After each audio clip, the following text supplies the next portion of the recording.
יודו לך רעיוני אל מבטן יוצרי על קרבתך בסיני. Le cours en français va nous le passer Rav Gabriel Seroussi, un érudit de la Torah, qui connaît très bien, aussi bien le Talmud que les origines de papa, où est-ce qu'il a étudié.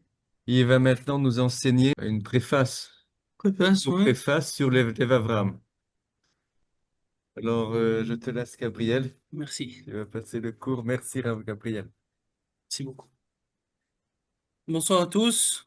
D'abord, je tiens à vous remercier de votre présence.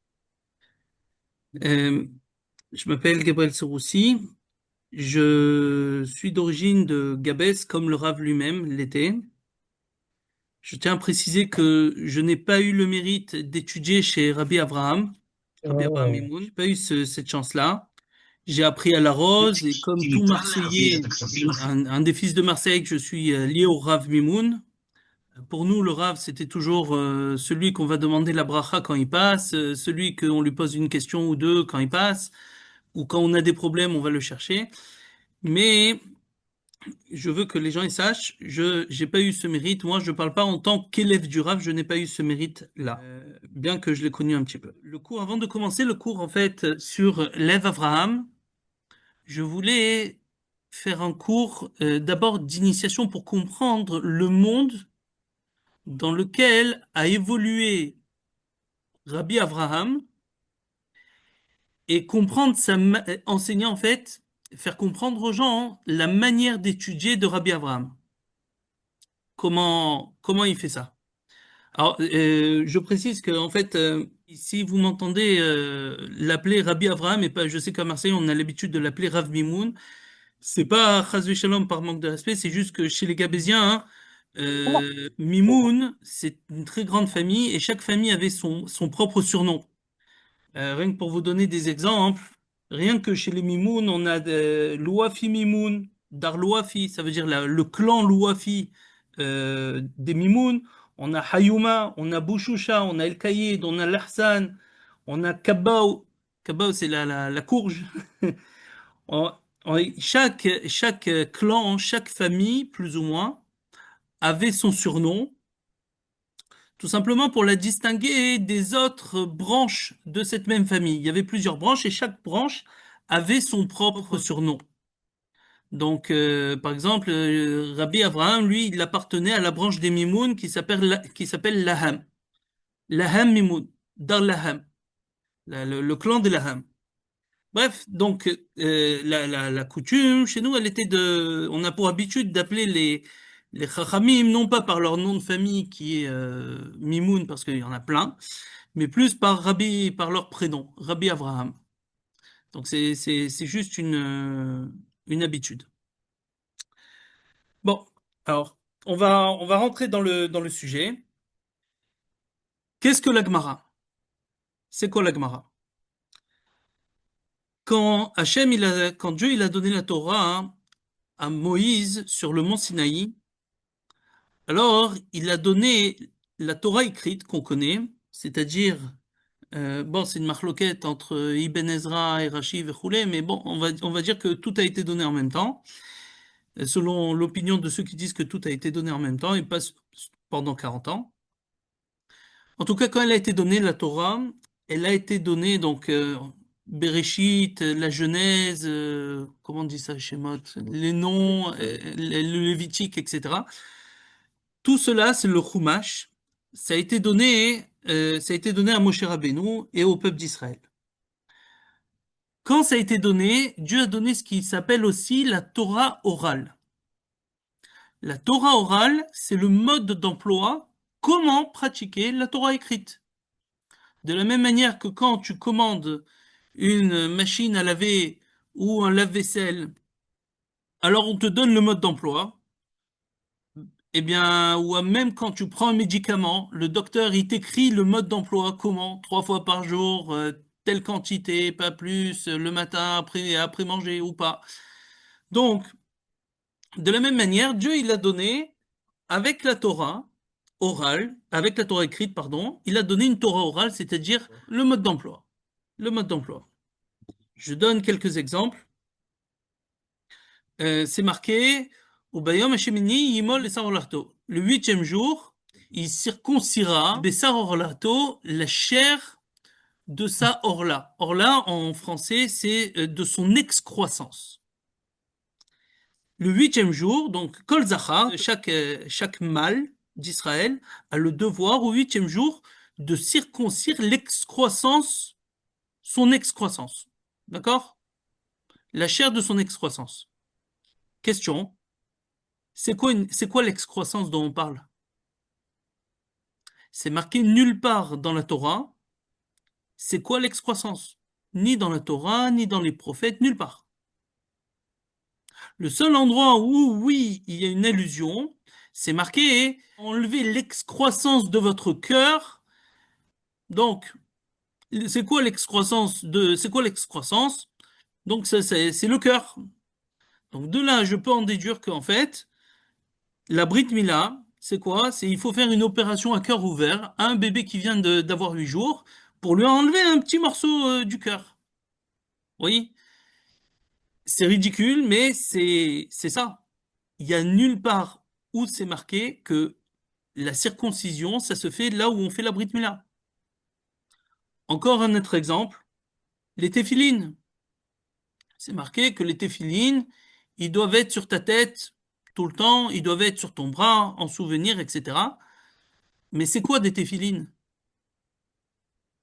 C'est marqué que les téphilines, c'est un objet carré, noir, dedans il y a des parachiotes, il y a des parchemins de Torah. Non? C'est quoi des tzitzit? Je sais que c'est marqué Venatenu al tzitzit akanaf petil techelet. Je sais qu'il faut mettre un fil bleu dans le tzitzit, mais c'est quoi un tzitzit? C'est détaillé nulle part. C'est marqué nulle part, c'est quoi un tzitzit? Est-ce que. Pardon? Est-ce que le tzitzit, c'est en fer, en argent, en or, en bois, en airain, en plomb? Est-ce que c'est rond, c'est carré, c'est rectangulaire, c'est triangulaire, c'est un losange? Qu'est-ce que c'est un tzitzit? C'est à base de quoi? C'est à quelle forme? C'est à quelle taille? C'est pas marqué dans la Torah. Dans la Torah, c'est marqué tu dois mettre les tzitzit. Les dorotam. Toujours.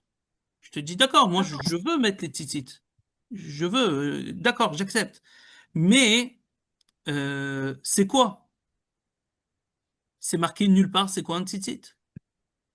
Donc quand Moshe Rabbeinu il a donné la Torah au peuple d'Israël, il leur a donné des règles, et le peuple d'Israël lui dit ok d'accord, on met les tzitzit, mais c'est quoi? Et Moshe il leur a montré, il leur dit un tzitzit, c'est ça, voilà. On veut bien faire la Brit Mila, mais c'est où? Comment on fait? Donc avec la Torah écrite, avec le Chumash est venu ce qui s'appelle la Torah orale, le mode d'emploi, comment appliquer la Torah écrite. Maintenant, cette Torah s'est transmise de génération en génération. Donc, Moïse, il était avec les 70 juges d'Israël, les anciens, ce qu'on appelle, et lui, il a transmis avec les anciens, ils ont transmis la Torah à Yehoshua et les anciens de l'époque de Yehoshua. Donc, chacun avait ses propres élèves et ils ont tout le monde transmis. À l'origine, évidemment, c'est Moshe, c'est Moïse, mais ensuite, ça s'est dispatché. Il n'y avait pas que Yehoshua qui a reçu, il y a aussi d'autres qui ont reçu la Torah, Eldad ou Medad, etc. Chacun a reçu la Torah.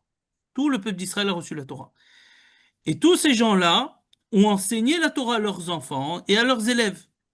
Et tous ces élèves, etc., ils ont enseigné. Donc, on a des centaines de maîtres qui, à chaque génération, qui ont transmis à des milliers d'élèves.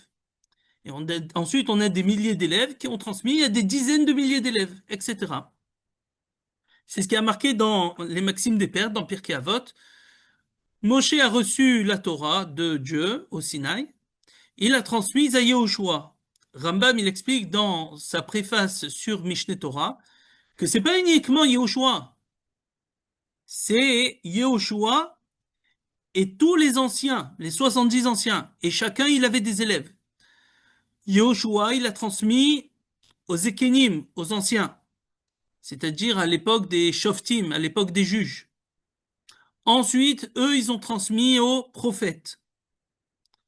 Et c'est parti comme ça de maître à élève de génération en génération. Les prophètes, ils ont transmis les Anshe Knesset Agedola aux 120 de la Grande Assemblée. 120 de la Grande Assemblée, c'est qui? Celui qui a fondé la Grande Assemblée, c'est le prophète Ezra.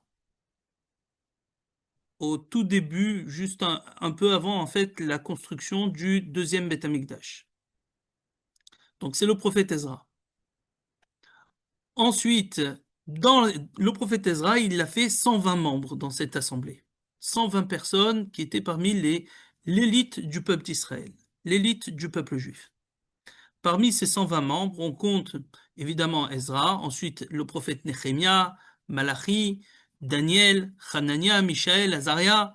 On compte Mardoché, Mordechai dans Purim. Et le dernier d'entre eux, on trouve beaucoup de Chachamim, mais le dernier d'entre eux, c'est Siméon le Juste, Shimon Hatzadik, qui était Kohen Gadol pendant, je crois, 40 ans. C'était le plus jeune, c'était le dernier, ça a été le dernier de ceux qui ont survécu. Donc les années sont passées, chacun est décédé, et le dernier qui a survécu, c'est Shimon Hatzadik. Shimon Hatzadik a transmis la Torah à Antignos, en fait, de Socho. Antignos de Socho a transmis la Torah aux Zougot. C'est qui les Zougot? Les premiers Zougot, Zoug en hébreu, ça veut dire père. Il a transmis à 2 élèves.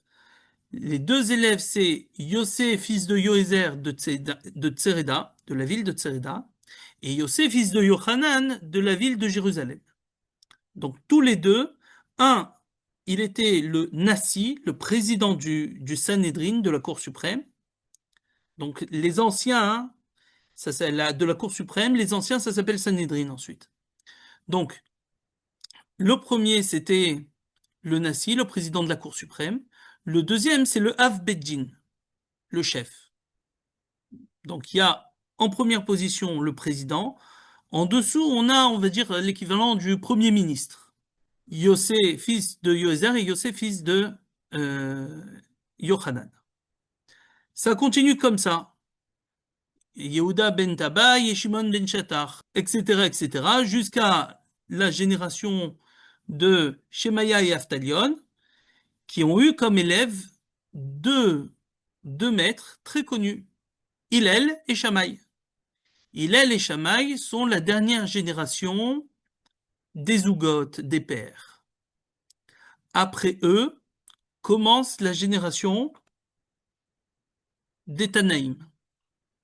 Donc, la Torah a été transmise aux anciens de Moïse à Josué, de Josué aux anciens, des anciens aux prophètes, des prophètes aux 120 de la Grande Assemblée. Les 120 de la Grande Assemblée, le dernier, c'est Siméon le Juste, Shimon Hatzadik, qui a transmis aux Zougot, et les Zougot, ils ont transmis aux Tanaïm. C'est qui les Tanaïm? Les élèves de Hillel et Shammai. En gros, de manière générale, c'est Rabbi Eliezer, fils d'Urkenus, Rabbi Yehoshua, fils de Hanania, Rabbi Yossi Cohen, Rabbi Shimon ben Netanel. Puis on a Rabbi Akiva, on a Rabbi Tarfon, on a Rabbi Shimon bar Yochai, on a Rabbi Meir Balanes, on a Rabbi Yehuda bar Ilai, on a Rabbi Nehemia, c'est les Tanaïm. C'est-à-dire, on parle là de l'époque romaine. On parle de l'époque romaine. Le dernier est des Tanaïm, donc tous ces gens-là s'appellent des Tanaïm. Après les Zougot, après les pères, on a les Tanaïm. Tanaïm, ça veut dire les enseignants, ceux qui enseignent. Pourquoi? Parce que eux, leur travail, ça a été de transmettre la Torah telle qu'ils l'ont reçue de génération en génération depuis Moïse. Le dernier des Tanaïm, c'est Rabbi Yehuda Anassi, Rabbi Judas le Prince. On pourrait faire des cours, sans exagérer, de 5 heures sur chacun des Tanaïm. Donc on va devoir dire juste que c'était Rabbi Yehuda Anassi, Rabbi Judas le Prince, qui était Le président. le président de la Cour suprême à l'époque. Maintenant, Rabbi Juda le prince, il voit que le peuple d'Israël souffre, que les étudiants en Torah ne peuvent plus étudier la Torah. Étudier la Torah, c'est dur.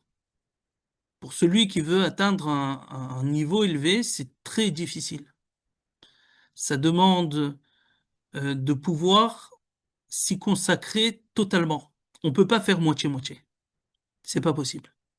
La Torah, c'est soit tu y plonges et tu y mets tout ton cœur et toute ton âme et toute ta vie, soit tu peux pas atteindre, tu peux apprendre la Torah et connaître et avoir des notions, etc. Mais atteindre un vrai niveau de Talmid Chacham, ça demande un sacrifice qui est absolu. Donc quand Rabbi Yehuda Hanassi, il a vu que le peuple d'Israël était en train de souffrir, qu'il n'a pas de quoi manger. Donc au lieu d'étudier, tu étudies, mais tu as faim, tu n'arrives pas à étudier. Tu étudies, mais il y a les Romains qui sont là et qui peuvent rentrer dans la maison, casser la porte et tuer parce que tu es en train d'étudier la Torah. Donc quand il a vu que le peuple n'arrivait plus, les élèves n'arrivaient plus à retenir comme avant, il a dit on va prendre toute cette Torah qui est appelée la Torah orale parce qu'elle était transmise de manière orale, de génération en génération, et on va la mettre par écrit. Mais comme le peuple part aussi en exil, alors il va falloir condenser. On va prendre 1300 ans d'enseignement, de déduction, de compréhension, et on va tout condenser dans un petit livret. Il faut que ça soit petit, dans un langage très simple, très clair, et il faut que ce soit agencé de manière à être retenu par cœur facilement. C'est comme si que je vous demande, je vous dis, voilà, tu as 5 ans, tu as 10 ans, tu vas prendre la BNF, la Banque nationale de France, pardon, la Bibliothèque nationale de France, et tu vas me prendre tous les ouvrages qu'il y a à l'intérieur et tu vas me concentrer tout ça, me condenser tout ça dans un petit livret. Tous les enseignements qu'il y a, tous les milliers de livres qu'il y a, tu vas les prendre et tu vas faire un petit livre et il doit y avoir tout dedans. Débrouille-toi. Voilà. Vas-y. Vas-y, commence. C'est la grandeur de Rabbi Yehuda Hanassi. Il a été capable de faire quelque chose d'inimaginable. Comment il faisait à l'époque pour transmettre la Torah? Pour ceux qui s'inquiètent, on va revenir ensuite sur Rabbi Avraham, mais c'est pour comprendre d'où vient Rabbi Avraham. C'est important. Le Rambam, il explique, Maïmonide, il explique que quand deux personnes allaient devant le tribunal, donc pour se faire juger, si le tribunal de la ville connaît la réponse à leur problème, il donne la réponse. Si le tribunal ne connaît pas la solution à ce problème, les plaignants et le tribunal et les rabbanim du tribunal vont à Jérusalem, devant la porte au tribunal qui se trouve à l'entrée de Jérusalem. Si le tribunal qui se trouve à la porte de Jérusalem connaît la réponse, il leur donne la réponse. S'il ne connaît pas, les plaignants, le tribunal de la ville et le tribunal de la porte de Jérusalem se rendent devant le petit Sanhédrin. Le petit Sanhédrin qui siège à la porte du Harabaït, là où il y a le Beth Amikdash. Donc il n'est pas vraiment à la porte du Beth Amikdash, mais un peu plus en avant. Harabaït, sur la montagne, où se tient le Beth Amikdash. Il y a là-bas 23 juges. Si le petit Sanhédrin connaît la réponse à leurs problèmes, il dit. S'il ne connaît pas, les plaignants, le tribunal de la ville des plaignants, le tribunal de la porte de Jérusalem et le petit Sanhédrin, tous se rendent à l'Ishkat Agazit, c'est-à-dire sur la muraille du Beth Amikdash, parce qu'au Beth Amikdash, on ne peut pas rentrer, il n'y a que les Kohanim, jusqu'à un certain point. Donc, eux, ils résidaient, le Sanhédrin résidait sur la muraille. Tous se rendent au Sanhédrin, le grand Sanhédrin de 71 juges, donc les héritiers de Moshe et des anciens, directement, les héritiers directs, et il lui pose les questions. Si le grand Sanhédrin connaît la réponse, il leur donne. S'il ne connaît pas, il ne bouge pas de là-bas jusqu'à ce qu'il trouve la solution. Pourquoi? Parce qu'il n'y a personne au-dessus. Tu es arrivé au plus haut niveau. Et qui tu veux aller voir de plus? Il n'y a personne au-dessus. C'est la Cour suprême. Au-dessus de ça, il n'y a rien. Donc, il ne bouge pas de là-bas jusqu'à ce que la Cour suprême, il tranche et il donne une décision. Il délivre un décret. Une fois que la halakha, elle a été tranchée, le Sanhédrin, le grand Sanhédrin, fait écrire des lettres qu'il envoie dans toutes les parties d'Israël, dans toutes les villes d'Israël, dans laquelle il dit, voilà, telle est la question qui est arrivée devant nous, et voilà comment la halakha a été tranchée. Voilà, à partir de maintenant, vous savez. Maintenant, comment le Sanhédrin faisait pour trouver la halakha? On sait que il y a la Torah, on sait qu'il y a la Torah écrite, on sait qu'ils ont la Torah orale. Ça veut dire le mode d'emploi, donc des enseignements, mais comment ils font face à un sujet qui est nouveau? Eh bien, ce qu'ils vont faire, c'est ils vont étudier. Ils vont se dire comment c'est possible que c'est écrit comme ça et c'est pas écrit autrement. Et là-bas, c'est écrit comme ça et c'est pas écrit autrement, etc., etc. Et à la fin, ils vont arriver à la halakha. Maintenant, toute cette Torah-là, elle a été transmise à Rabbi Yehuda, jusqu'à Rabbi Yehuda Anassi. Rabbi Yehuda Anassi, il a écrit ce qui s'appelle la Mishnah, c'est la première partie du Talmud. Sont venus les élèves de Rabbi Yehuda Anassi. Je cite quelques noms au hasard comme ça. Par exemple, on a Rav, on a Rabbi Hiya, on a Shmuel. Et ces élèves-là ont fait ce qui s'appelle Talmud. De nos jours, Talmud, c'est un livre. Mais à l'origine, Talmud, c'est quoi? Faire le Talmud, c'est prendre deux enseignements et les décortiquer. Ou prendre même un seul enseignement et tu le décortiques. Quand tu décortiques un enseignement, quand tu vas faire une déduction à partir de cet enseignement, ça s'appelle faire le Talmud. Donc chacun peut faire son Talmud à lui. Pourquoi est-ce que nous, on étudie le Talmud des Amoraïm? Donc ça s'appelle les élèves de Rabbi Yehuda Anassi, plus tard, ils sont appelés les Amoraïm. Donc Abaye, Rava, Ravashi, Ravina, Rabbi Yohanan, Shmuel, Resh Lakish, tous ceux-là sont appelés les Amoraïm. Pourquoi est-ce que nous, on étudie leur Talmud? On n'a qu'à étudier notre Talmud, faire un Talmud, nous. La raison, c'est parce que tout simplement, on n'est pas à leur niveau. Eux, leur Talmud, il est tellement profond qu'ils sont arrivés à une conclusion qui est vraie, qui est véritable. Chacun peut faire son Talmud, mais à la fin, tu t'aperçois que tu as tort. La raison pour laquelle on fait le Talmud qui est écrit à Babylone, d'ailleurs, il y en a un deuxième qui a été écrit à Tibériade, qu'on appelle le Talmud de Jérusalem, c'est parce que leur Talmud, leur réflexion, elle était tellement profonde qu'ils sont arrivés à la conclusion finale. C'est pas parce qu'ils étaient Kedoshim, c'est pas parce qu'ils étaient saints, parce que c'était des grandes tzadikim. Oui, oui, c'est vrai.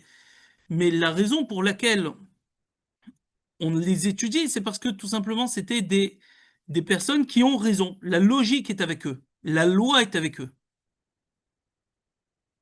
Maintenant, dans le Talmud, il y a deux manières de lire le Talmud. Il y a la manière simple, littérale. Tu lis ce qui a marqué, tu avances. S'il y a quelque chose que tu n'as pas compris, tu vois le commentaire, soit Rashi, soit Rabbeinu Hananel. De nos jours, il y a des Gemarot qui sont expliqués. Tu lis, tu as compris, tu avances. Et puis, ça va très vite. C'est faire le Talmud en surface. C'est très bien. Comme ça, tu sais de quoi ça parle. Mais dans le Talmud, il n'y a pas que la surface. Il y a aussi une profondeur. Ça s'appelle le Iyun. Iyun, c'est la manière d'étudier le Talmud en profondeur. Quelques exemples pour que ce soit un peu plus clair. C'est comme un homme qui va regarder la mer et il voit la surface de l'eau. Donc tu prends un homme, il va prendre son fils, il l'amène à la mer et de loin, il lui dit, tu vois, à perte de vue, ça c'est la mer. Et le petit enfant, dans sa tête, il se dit, ben la mer c'est quoi? C'est le, c'est ce que je vois.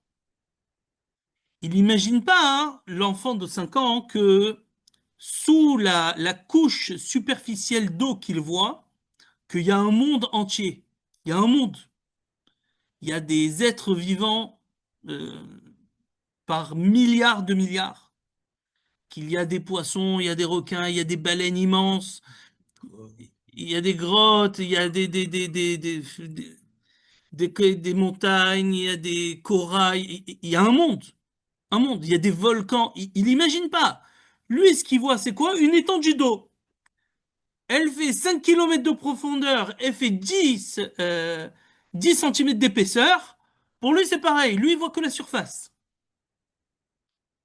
Le Talmud, qu'on appelle d'ailleurs la mer du Talmud, le Talmud est comparé à une mer parce que le Talmud, c'est vrai, tu peux voir la surface. Et encore, on ne voit pas le bout. Mais ne crois pas que c'est que ça, le Talmud. Le Talmud, il a une profondeur. Et de la même manière que quand tu descends dans les fonds marins, tu découvres des choses incroyables, et tu comprends que c'est bien, bien, bien plus grand que tout ce que tu pouvais imaginer. La même chose avec le Talmud. Quand tu rentres en profondeur, tu t'aperçois que c'est un monde différent, les gamrés, totalement. C'est autre chose. Comment on fait du Iyun? Il y a eu deux, en fait, il y en a eu plus que deux, mais on va dire, en gros, il y a eu deux manières d'étudier qui se sont développées en Israël avec les siècles. On a d'un côté les Tosafot, les sages qui vivaient, les Bate Midrash qui ont étudié la Torah euh, en Ashkénaz, donc le peuple d'Israël qui était en Ashkénaz, qui ont développé une manière d'étudier.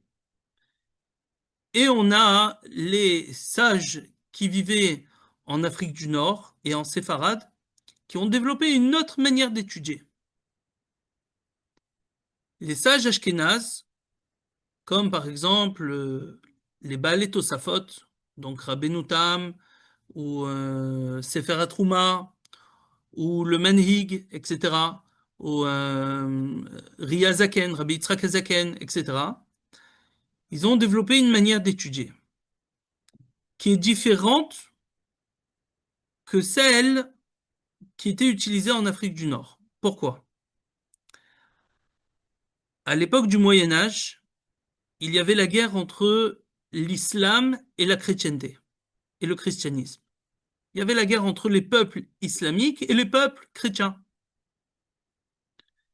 Les Juifs qui vivaient en Afrique du Nord et en Séfarade et en Espagne à cette époque faisaient partie de ce qu'on appelle les terres islamiques, les terres d'islam. Donc si je veux envoyer, moi je suis en Tunisie, je veux envoyer une lettre parce que j'ai pas compris la Gemara, à qui je veux envoyer ma lettre? À ceux qui ont écrit la Gemara ou à ceux qui ont reçu, qui ont étudié chez ceux qui ont écrit la Gemara, à Babel, à Babylone, en Irak.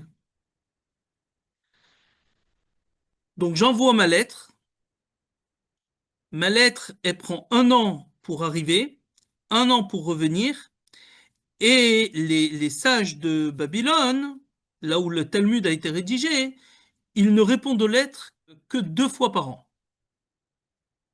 Donc ça prend minimum 2 ans et demi pour avoir une réponse à une question. Ça change de WhatsApp, hein?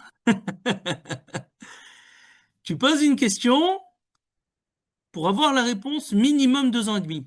Si entre-temps, la lettre n'a pas été perdue, n'a pas été brûlée, n'a pas été mouillée, n'a pas été abîmée, n'a pas été dérobée, n'a pas été... Et la personne qui la transporte, elle l'a pas oublié quelque part, ou la personne n'est pas décédée, ou elle n'a pas été tuée, ou elle n'a pas été cambriolée, ou le bateau n'a pas coulé. Il peut y avoir 1000 raisons différentes qui font que finalement ton morceau de papier n'arrive jamais jusqu'à Babylone. Une fois que ça arrive là-bas, les sages de Babel, de Babylone, prennent la question, ils prennent le Talmud. Et toi, ta question, c'est, je comprends pas. Abaye, il dit ça. Qu'est-ce que ça veut dire? Pourquoi eux, comment eux, ils vont te donner la réponse? Ils vont te dire, c'est simple. Quand on était, moi, mon maître, c'était l'élève de Abaye. Il était au cours, chez Abaye. Il a entendu la réponse de Abaye. Il a entendu Abaye donner cet enseignement. Il lui a posé ta question, et c'est la réponse. Donc, la réponse que je te donne, c'est celle qu'on a entendue de Abaye lui-même.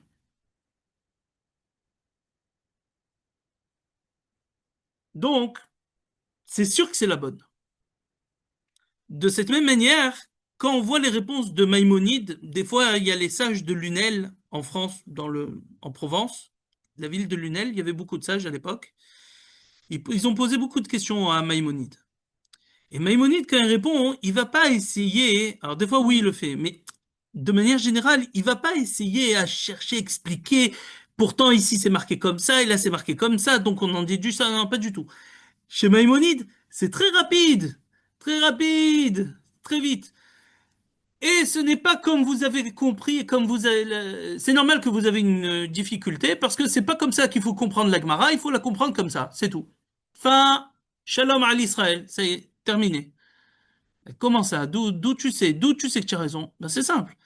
Maïmonide, il a reçu la Torah de son père, le Rav Maïmon, qui a reçu de Rabbi Yitzhak ibn Migash, qui a reçu de Rabbi Yitzhak el-Fassi. Et Rabbi Yitzhak el-Fassi, il a reçu de Rabbeinu Hananel. Et Rabbeinu Hananel, il a reçu de Rav Hai Gaon.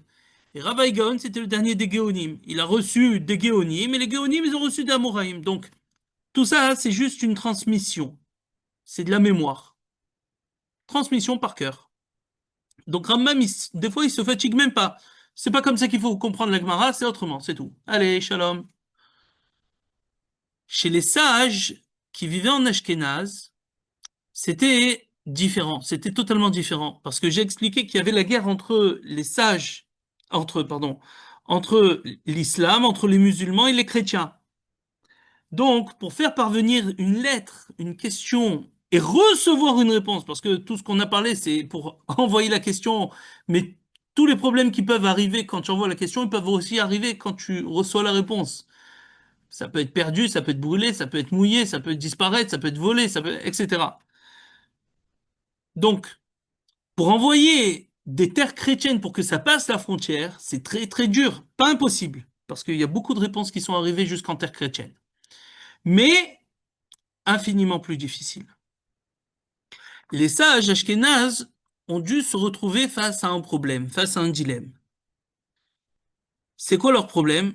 Nous, les séfarades, quand on a un problème, eh ben on demande. Et puis on a la réponse, et puis ça y est. Ça prend un peu de temps, mais on a la réponse. Les sages ashkénazes, non. Ils sont tout seuls. Comment je fais maintenant pour comprendre un texte où je suis bloqué et je n'ai personne vers qui me tourner? Je suis tout seul. Il y a moi et mon livre. Comment je fais? Les sages ashkénazes ont été obligés de développer ce qui s'appelle une manière d'étude qui est basée sur le pilpoul. Qu'est-ce que le pilpoul? Le pilpoul, c'est si c'est marqué A dans un endroit, Masechet Nedarim, et c'est marqué B dans Masechet Shabbat, et je vois qu'il y a une corrélation entre les deux, donc j'en déduis C. Ensuite, si je vois que A et B, ça m'a donné C, donc à partir de A, B et C, je peux déduire D. Et de A, B, C, D, je peux déduire E. C'est ce qu'on appelle, le pilpul, c'est une sorte de, comment on dit ça en français, il y a un mot, déduction. Déduction logique. le danger avec la déduction logique, c'est qu'il faut faire bien attention à ne pas se tromper. Parce que si tu te trompes au début, alors ensuite, tout le raisonnement que tu as, toute la déduction, tout le raisonnement que tu as construit, il s'effondre. Bon, Baruch Hashem, on parle des Baalei Tosafot, donc ils ont tout pris en compte. Ça, c'est pas un problème pour eux. Ça, c'est plus un problème pour nous, à notre génération. On n'a pas leur cerveau. Qu'est-ce que les sages... c'est pour ça que dans Tosafot, quand tu étudies les Tosafot, c'est marqué Veim Tomar, Veyesh Lomar. Et pourtant, c'est marqué ailleurs comme ça, et pourtant, c'est comme ça. Donc, j'en déduis forcément que c'est ça. Par exemple, dans la Gemara, c'est marqué à tel endroit que c'est permis, et dans un autre endroit, c'est marqué sur la même chose que c'est interdit. Alors, je comprends pas. C'est permis ou interdit? Les Baalei Tosafot, ils vont venir et t'ont dit non, reste calme, tout va bien. Là, on te parle de Shabbat et là, on te parle de Yom Tov. À Shabbat, tu n'as pas le droit de faire cuire, mais à Yom Tov, tu as le droit de faire cuire si tu as besoin de manger. Il n'y a pas autre chose, tu peux cuisiner pendant Yom Tov. C'était leur manière, c'est la manière qu'ils ont été contraints de développer, cette manière d'étude. Maintenant, comment est-ce qu'on fait le Yun, lui, séfarade, sur quoi il est basé? Lui, il ne va pas être basé sur comment c'est possible que c'est marqué comme ça et comment c'est possible que c'est marqué autrement ailleurs. Chez nous, les séfarades, les questions, c'est pourquoi. Pourquoi c'est marqué ici de telle manière? Qu'est-ce que j'aurais compris si la Gemara n'avait pas écrit ça? Qu'est-ce que j'aurais compris? Quelle aurait été ma réponse? Pourquoi c'est marqué de telle façon? Pourquoi elle n'a pas utilisé un autre mot? Ici, ça a l'air superflu. Donc, si on a vu que la Gemara, elle a été rédigée, la Mishnah, ça a pris 200 ans pour la rédiger, la rédaction. Le Talmud, la Gemara, ça a pris 300 ans pour le rédiger. L'arrangement de la Gemara, ça a pris encore 100 ans de plus. Donc on est sur des textes qui ont demandé au plus grand cerveau d'Israël, des dizaines de milliers parmi les plus grands sages de tous les temps d'Israël, ça leur a pris 600 ans pour écrire ce livre. Il n'y a pas de mots en trop, il n'y a pas de lettres pour rien. Ça n'existe pas dans le Talmud quelque chose qui vient stam, comme ça, pour faire plaisir, parce qu'il a envie. Non. Chaque mot, chaque lettre vient donner un enseignement. Et la méthode d'étude séfarade, c'est tout simplement de décortiquer le texte pour comprendre c'était quoi la véritable pensée, la véritable intention qui est cachée derrière. Maintenant, il faut faire attention à ce qui s'appelle le faux iyun, la fausse profondeur. Il ne faut pas croire qu'un chilouk, il n'est pas profond parce qu'il est subtil. Des fois, hein, une question ou une réponse peut être excellente sans pour autant être très profond. Des fois, la réponse, elle se trouve juste devant nous. Il faut juste y penser. Des fois, certains, ils veulent absolument rendre les choses compliquées. Alors oui, des fois, c'est obligé d'être compliqué. Une malinsote, on ne peut rien y faire. Mais c'est pas obligé. Le Youn, il commence pas quand je vais trouver un chidouche. Le Youn, il commence quand je décide de me poser des questions. Tant que tu te poses pas de questions, tu comprends ce qui a marqué, bah, tu as compris le texte de manière superficielle, tu as compris ce que dit le texte. C'est déjà une mala, c'est déjà un niveau en soi, c'est bien. Quand est-ce que va commencer le Iyun? C'est quand tu vas t'arrêter, tu vas te dire maintenant, ce mot-là, pourquoi? Et quand tu vas t'arrêter sur le texte, c'est là que tu vas commencer à rentrer dans les profondeurs. Maintenant, en Afrique du Nord, parmi ceux qui posaient les questions, qui ont posé beaucoup de questions au génie de Babel, on retrouve la communauté de Gabès, d'où vient notre maître Rabbi Avraham Mimoun, alav shalom. La communauté de Gabès existe depuis plus de 1200 ans. Elle a commencé avec Rabbi Avraham el-Kabsi, de Kabès, parce qu'avant c'était pas Gabès, c'était Kabès. Rabbi Avraham el-Kabsi, le génie, et elle s'est terminée avec Rabbi Avraham Mimoun. Donc ça a commencé avec Avraham et ça s'est terminé avec Avraham. Rabbi Avraham el-Kabsi lui-même, comme le Rav Mimoun, il avait le roi HaKodesh, il savait parler Sichat Dekalim, le langage des palmiers, parce que Gabès c'est une oasis, il y a beaucoup de palmiers là-bas. Et beaucoup de questions étaient posées aux Géonim, Rav Sherira Gaon, Rav Hai Gaon. Et la communauté de Gabès est une communauté il y a eu beaucoup de communautés qui sont anciennes. Beaucoup de communautés.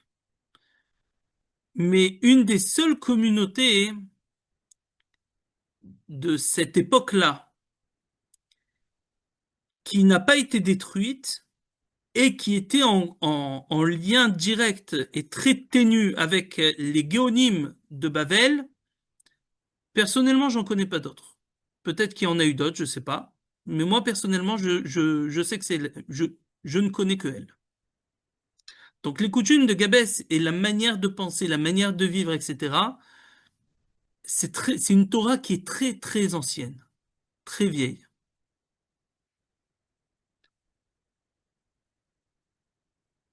Là-dessus, on rentre dans les sages de Gabès. Les sages de Gabès, Rabbi Avraham Mimoun, c'est pas un génie, un tzaddik qui vient de nulle part. Rabbi Avraham Mimoun, c'est un tzaddik de ce que Gabès a pu faire de mieux. Les maîtres de Rabbi Avraham, alav shalom, c'est trois grands rabbanim. Il y en a peut-être eu d'autres, sûrement, mais de manière générale, les plus grands maîtres qui l'ont influencé, c'est trois. On a en premier, alors d'abord, quand il était enfant, mais il a gardé des liens avec lui toute sa vie, c'était d'abord Rabbi Masliach Mimoun, alav shalom, auteur des livres Masliach Beyado. Puis ensuite, quand il a étudié à la yeshiva de Rabbi Chaim Khouri, le matin, il étudiait chez Rabbi Shimon Hirari, le kabbaliste, très grand tzaddik. Et l'après-midi, il étudiait chez Rabbi Shimon Mimoun, qui était aussi de sa famille, qui prenait soin de lui. Peut-être on en parlera un autre jour, mais il a vraiment pris beaucoup soin de Rabbi Avraham quand il était enfant. Ces trois-là sont ses maîtres. Les maîtres de Rabbi Shimon Hirari et aussi un peu de Rabbi Shimon Mimoun, c'est Rabbi Shushu Cohen. Donc Shushu, c'est un diminutif, une sorte de surnom de Yosef. Soussou, Yosef, Soussi, Sissi, Shuishi, tous ces changements-là, ça veut dire Yosef. Donc on a Rabbi Shushu Cohen. Rabbi Shushu Cohen, c'était un très grand kabbaliste, immense kabbaliste, décédé à Beersheba. Le maître de Rabbi Shushu Cohen, c'est Rabbi Yitzhak Rai Buchobza et Rabbi Fraji Alouche. Rabbi Fraji Alouche qui a écrit des livres de Halacha. Rabbi Yitzhak Rai Buchobza, dont on va Bezrat Hashem, là bientôt, dans un mois, on va imprimer son livre, un nouveau livre à lui, des lettres qu'il a écrites. Et les maîtres de Rabbi Yitzhak Rai Buchobza et de Rabbi Fraji Alouche, c'est Rabbi Avraham Alouche. Le maître de Rabbi Avraham Alouche, c'est Rabbi Pinchas Alouche, son père. Et maître de Rabbi Pinchas Alouche, c'est Rabbi David Hai Cohen. C'est jusqu'à là où je connais. Tout ça pour dire que Rabbi Avraham Mimoun, il vient avec des valises avec lui. Une Torah très ancienne, des coutumes très anciennes. J'ai pas eu le mérite d'étudier chez Rabbi Avraham, mais il y a des choses que quand il les dit, des enseignements qu'il dit, ou des choses qu'il fait, que quand il le fait, je vois, je sais. Ça, c'est Rabbi Shimon Hirari. Ça, c'est un enseignement qu'il a pris de Rabbi Chaim Houri. Ça, c'est quelque chose qui est chez nous, il fait comme ça parce que chez nous, à Gabès, on a la coutume de faire comme ça. Il parle de cette manière ou il agit de cette manière parce que c'est typique de, des rabbanim de Gabès de faire comme ça. C'est-à-dire, des fois, je vois des choses, des comportements de chez nous. Rabbi Avraham Mimoun, il a été, il a grandi, il a eu, non seulement c'était un génie incroyable, on verra ça dans son livre, parce que son livre, c'est un chef-d'œuvre, vraiment, hein, j'ai pas d'autre mot. L'Ève Avraham, c'est un chef-d'œuvre. C'est un mérite de pouvoir étudier ce livre. Donc non seulement c'est un génie, Rabbi Avraham, mais en plus, on sait que c'était un immense tzaddik, ça va de pair, mais quand tu prends un tzaddik qui a un cerveau incroyable, et que tu le mets dans les mains de personnes d'une piété inimaginable, comme Rabbi Shimon Hirari et Rabbi Shimon Mimoun, et ben à la fin, tu comprends pourquoi il sort Rabbi Avraham Mimoun, le Rav Mimoun qu'on a connu. On va dire, c'est normal. Il ne peut pas sortir autre chose. Donc, quand on va étudier le lien avec le livre Lev Avraham, c'est que quand on va étudier le livre, comment on va lire ce livre? On va lire ce livre, on va étudier la Sugya, la Gemara dans lequel il parle. J'essaierai, Bezrat Hashem, de faire ça le plus Facilement. facile, le plus facile possible.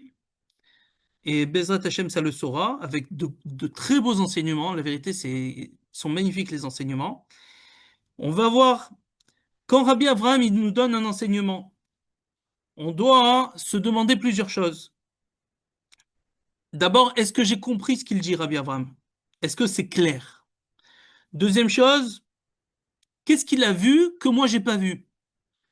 Lui et nous, on passe sur le même texte. Mais lui, quand il est passé sur le texte, il s'est arrêté, il a eu un problème. Il a dit, ah, là, il faut que j'écrive quelque chose. Là, il y a quelque chose. Là, il y a un problème. Là, ici, il y a quelque chose qui l'a arrêté. Et nous, on ne s'est pas arrêté.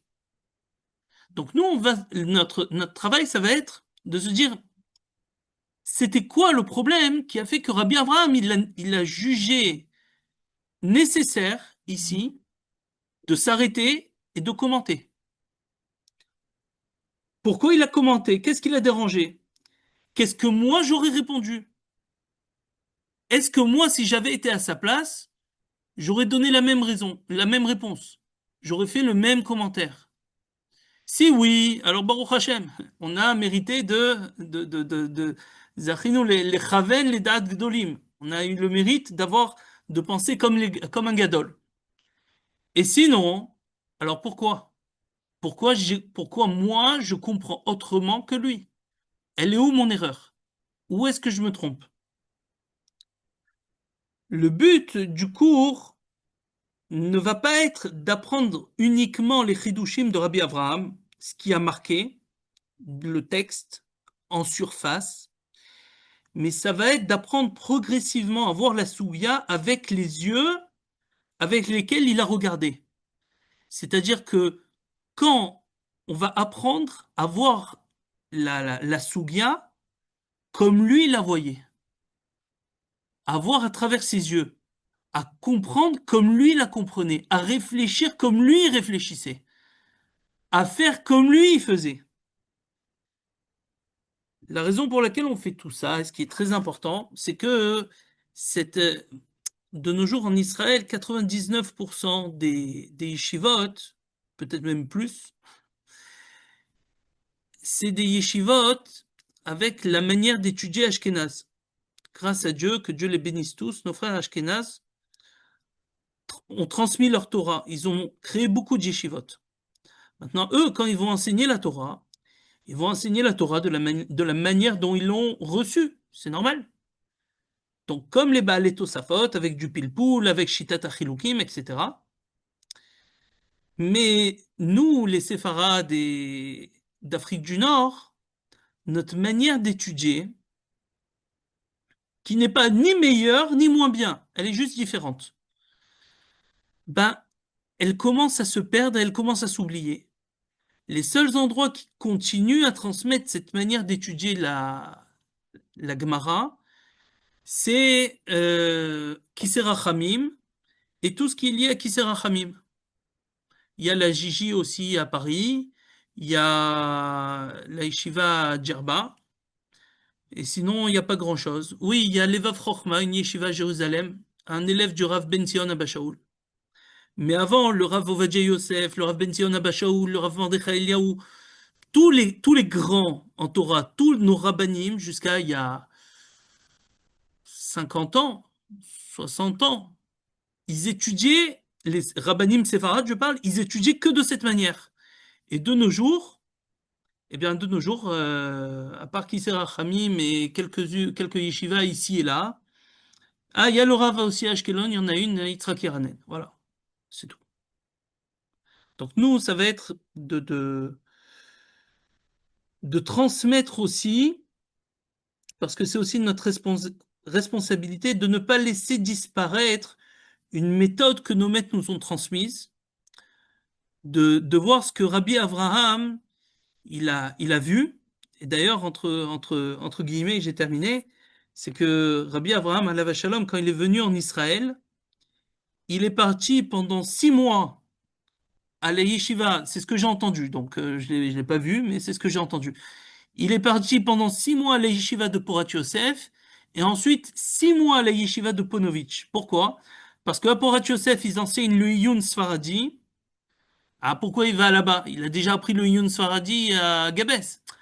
À Gabès, l'étude, c'est du Yun Faradi, mais il y a quelques nuances quand même. J'ai pas voulu rentrer là-dedans parce que c'est trop compliqué et ça prendrait trop de temps, mais c'est légèrement différent. Donc lui, quand il est arrivé en Israël, il est parti voir Yun Faradi de Porat Yosef, que c'est du Rav Ezra Hatia, du Rav Ovadia Yosef. Il a voulu apprendre leur manière de faire. Il a fini, il est parti à Bnei Brak, donc Porat Yosef à Jérusalem. Ensuite, il est parti à Bnei Brak et pendant 6 mois, il a étudié la méthode Ashkenaz. Une fois qu'il a acquis tout ça, ça y est, il a tout entre les mains, il est parti. Ça- on remarque que normalement, comprendre une méthode d'étude, ça prend des années. Apparemment, lui, il n'a pas besoin de prendre des années. Lui, 6 mois, ça lui a suffi. Merci beaucoup, Rav Gabriel. C'est très intéressant ce que vous avez raconté. C'est une préface de ce qu'on va étudier à l'Evavram. Bezrat Hashem. Et alors, l'Evavram, on va y arriver le prochain cours. Si Bezrat Dieu veut, Hashem, si Dieu veut. la semaine prochaine. C'est magnifique, les enseignements, ils sont beaux. Ils sont Oui. vraiment beaux. Baruch Hashem. Alors, on se verra, Bezrat Hashem, la semaine prochaine. Au revoir. Au revoir, shalom, shalom.